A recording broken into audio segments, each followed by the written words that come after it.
कैल scrap बाजार की उलझी हुई गलियों में घूम रहा था। उसकी आंखें हर कोने को बारीकी से देख रही थीं।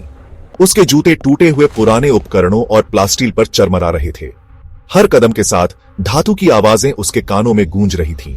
हवा में सामान बेचने वालों की आवाजें गूंज रही थीं, जैसे हर कोई अपनी अनमोल वस्तुएं बेचने के लिए बेताब हो। सौदेबाजी और बियाज चौराचकर बोलने की आवाजें एक संगीत सी लग रही थी। यह बाजार एक जीवंत चित्र था जिसमें हर व्यक्ति अपनी भूमिका निभा रहा था। वो दुकानों को देख रहा था। उसकी नजर तेज और चुनिंदा थी। उसकी आंखें हर छोटी से छोटी चीज को परख रही थीं, जैसे कोई शिकारी अपने शिकार को देखता है। बरसों तक भूली हुई दुनिया के कबाड़ में पड़े रहने से उसे छुपे हुए खजाने को पहचानने की कला आ गई थी।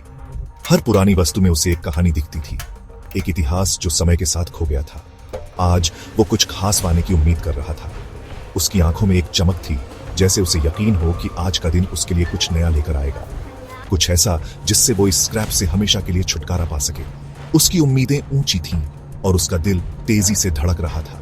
वो एक दुकान पर रुका जहां पुराने जमाने के ढेर सारे उपकरण और टूटे हुए यंत्र पड़े थे। हर वस्तु में उसे एक संभावना दिख रही थी। धातु की एक चमक उसकी नजर में पड़ी। उसकी आंखें उस चमक की ओर खींच गईं, जैसे कोई चुंबक उसे अपनी ओर खींच रहा हो। ये एक गोला था जो जंग लगे गियरों के ढेर के बीच पड़ा था। उसकी सतह पर एक अनोखी चमक थी जो बाकी सबसे अलग थी। उसने उसे उठाया। उसकी सतह ठंडी और चिकनी थी। उसके हाथों में उस गोले की ठंडक उसे एक अजीब सी शांति दे रही थी। एक कंपास, पर उसने इससे पहले ऐसा कंपास नहीं देखा था।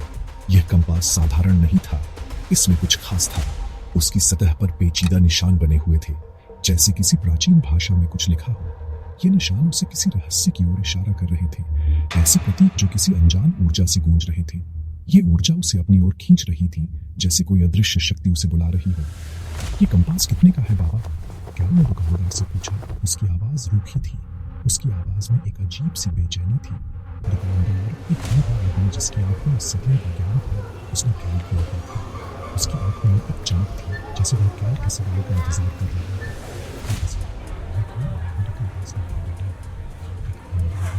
जो समय के साथ खो गई थी, से पहले के समय की निशानी थी।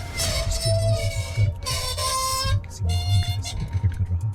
उसने कीमत बताई जो बहुत ज्यादा थी और साफ तौर पर कैल को लगा कि यह कीमत उसकी पहुंच से बाहर है। कैल ने उसकी बात को मजाक उड़ाया, जैसे वह इस कीमत को मजाक समझ रहा है। उसके पास एक कुंज था जिसमें उसने दुकानदार को धमकी भी दी। उसकी आवाज में जैसे वह किसी भी कीमत पर अपने पास पाना चाहता हो, जिसमें उसने दुकानदार को धमकी भी दी। उसकी आंखों में एक चमक थी, जैसे वह किसी कीमत पर यह कंपास पाना चाहता हो। उसे अपने मोलभाव करने के लिए बहुत घमंड था, जिसको अपनी जरूरत था। लेकिन उसे इस बाजार में जीवित रहने में मदद करता था, जिसकी अपनी जरूरत था। लेकिन उसे इस बाजार में जीवित रहने में मदद करता था। आखिरकार उसने एक सांस ली, जैसे वह अपने भीतर के सारे बेचैनी को बाहर निकाल रहा था और दुकानदार की कीमत में लगी। उसकी आंखों में एक संतोष था, जैसे उसे अपनी बड़ी जीत की जिंदगी। इस कंपास में कुछ तो था जो उसे अपनी तरफ खींच रहा था, जैसे सितारों से प्राकृतिक ये आवाज उसे अपनी दिशा में ले जा रही थी। जैसे सितारों से प्राकृतिक आवाज उसे अंदर दिशा में ले जा रही थी। उसने कंपास को अपने कोट में सुरक्षित रखा। उसके अंदर एक उम्मीद जाग उठी थी। ये उम्मीद उसे एक नई यात्रा की ओर ले जा रही थी। उसके अंदर एक उम्मीद जाग उठी थी। उसे एक नई यात्रा की ओर ले जा रही थी। उसे क्या पता था, कुछ अच्छी चीज ढूंढने से कहीं बाहर था। नई शुरुआत थी, एक ऐसी यात्रा की जो उसकी जिंदगी हमेशा के लिए बदल देगी। ऐसी काम की शुरुआत थी जो उसकी जिंदगी हमेशा के लिए बदल देगा।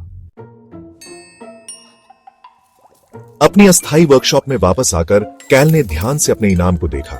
यह एक अद्वितीय वस्तु थी जो उसने एक प्राचीन खंडहर से खोजी थी।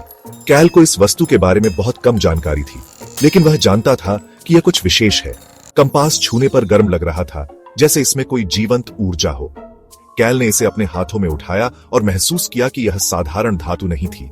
यह कुछ और ही था, कुछ जादुई। इसकी सतह से एक हल्की ईथर रोशनी निकल रही थी।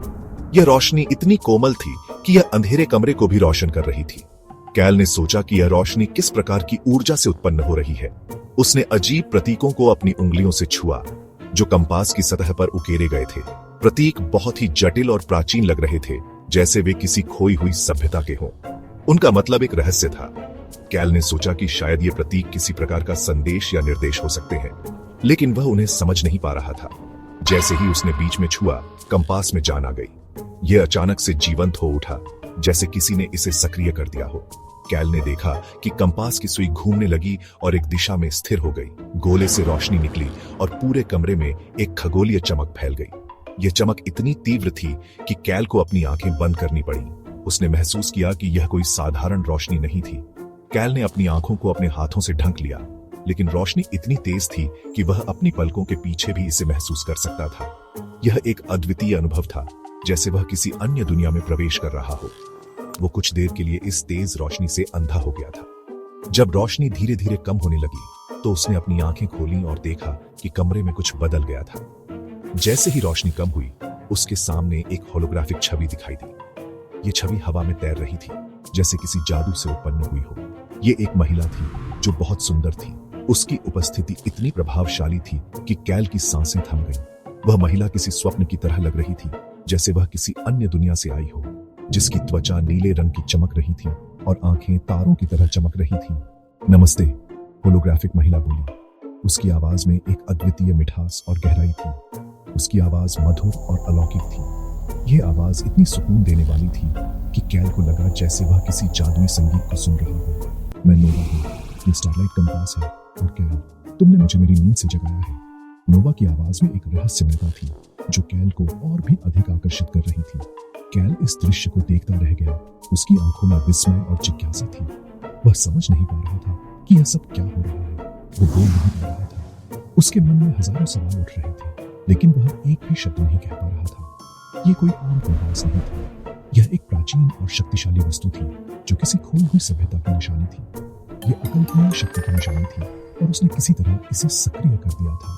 कैल को समझ में नहीं आ रहा था कि उसने यह कैसे किया, लेकिन वह जानता था कि यह कोई साधारण घटना नहीं थी।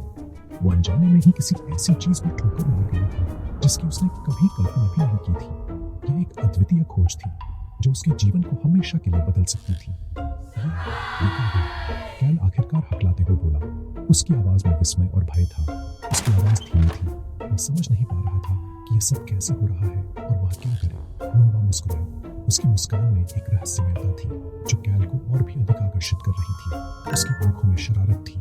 ये शरारत एक गहरे रहस्य की ओर इशारा कर रही थी जिसे केवल कैल ही समझ सकता था। कैल, ये एक भूली हुई विरासत की चाबी है। यह विरासत एक प्राचीन सभ्यता की है जो अब केवल कहानियों में ही जीवित है, और तुम अब उसकी नियति का हिस्सा हो। नोवा की आवाज में एक गहराई थी जो कैल को उसकी नियति की ओर खींच रही थी। कैल ने महसूस किया कि उसका जीवन अब पहले जैसा नहीं रहेगा। इससे पहले कि कैल नोवा से और सवाल पूछता, उसकी वर्कशॉप के बाहर एक तेज आवाज आई। कैल ने अपने औजार नीचे रखे और दरवाजे की तरफ देखा। उसकी आंखों में चिंता की लकीरें उभर आईं। धातु का दरवाजा अंदर की तरफ गिर गया, जैसे किसी ने उसे जबरदस्ती धक्का दिया हो। कैल का दिल जोरों से धड़कने लगा और तेज धूप में एक महिला की परछाई दिखाई दी। उसकी परछाई ने कैल के मन में एक अजीब सा डर पैदा कर दिया। एक महिला जो लंबी और प्रभावशाली थी। उसने चमकदार कवच पहना हुआ था और उसके हाथ में एक छड़ी थी जिसमें रहस्यमय ऊर्जा चमक रही थी। उसकी उपस्थिति ने पूरे कमरे को एक अजीब सी ऊर्जा से भर दिया। मुझे इसकी मौजूदगी महसूस हो रही है, महिला ने कहा। उसकी आवाज तेज तलवार की तरह थी। उसकी आंखों में एक अजीब सी चमक थी, जैसे वो किसी गहरे रहस्य को जानती हो। स्टारलाइट कंपास, इसे मुझे दे दो कबाड़ी, और मैं तुम्हें जिंदा छोड़ दूंगी। उसकी आवाज में एक अजीब सी धमकी थी, जैसे वो किसी भी हद तक जा सकती थी। कैल ने सहज रूप से कंपास को और कस के पकड़ लिया। उसके मन में एक ही विचार था, किसी भी कीमत पर इसे बचाना। वो नहीं जानता था कि यह महिला कौन थी, लेकिन वो अपनी चीज इतनी आसानी से नहीं छोड़ने वाला था। उसकी आंखों में एक अजीब सी दृढ़ता थी। तुम कौन हो? उसने पूछा। उसकी आवाज हैरानी से स्थिर थी। उसके मन में कई सवाल उठ रहे थे, लेकिन सबसे बड़ा सवाल यही था। मैं लीरा हूं, महिला ने जवाब दिया। उसकी आंखें सिकुड़ गई थीं। उसकी आवाज में एक अजीब सी दृढ़ता थी, जैसे वो किसी भी कीमत पर अपना मकसद पूरा करेगी। और मैं वो लेने आई हूं जो मेरा है। उसकी आवाज में एक अजीब सी दृढ़ता थी, जैसे वो किसी भी कीमत पर अपना मकसद पूरा करेगी। लीरा ने हमला किया। उसकी छड़ी में ऊर्जा चमक रही थी। उसकी हरकतें इतनी तेज थीं कि कैल को संभालने का मौका ही नहीं मिला। कैल लुढ़क गया और बाल-बाल बच गया। उसकी सांसें तेज हो गई। उसने खुद को संभालने की कोशिश की। वो पीछे हटा, उसे एहसास हुआ कि वो उसके सामने ज्यादा देर नहीं टिका। उसकी आंखों में डर और चिंता की लकीरें उभर आई। कमाने की कोई प्लान बना नहीं था। ये एक ऐसी हालत जिसमें जानना था कि किससे समझ में आ रहा था उसे अपनी पूरी ताकत लगानी पड़ेगी अगर उसे इस लड़ाई में जीतना है।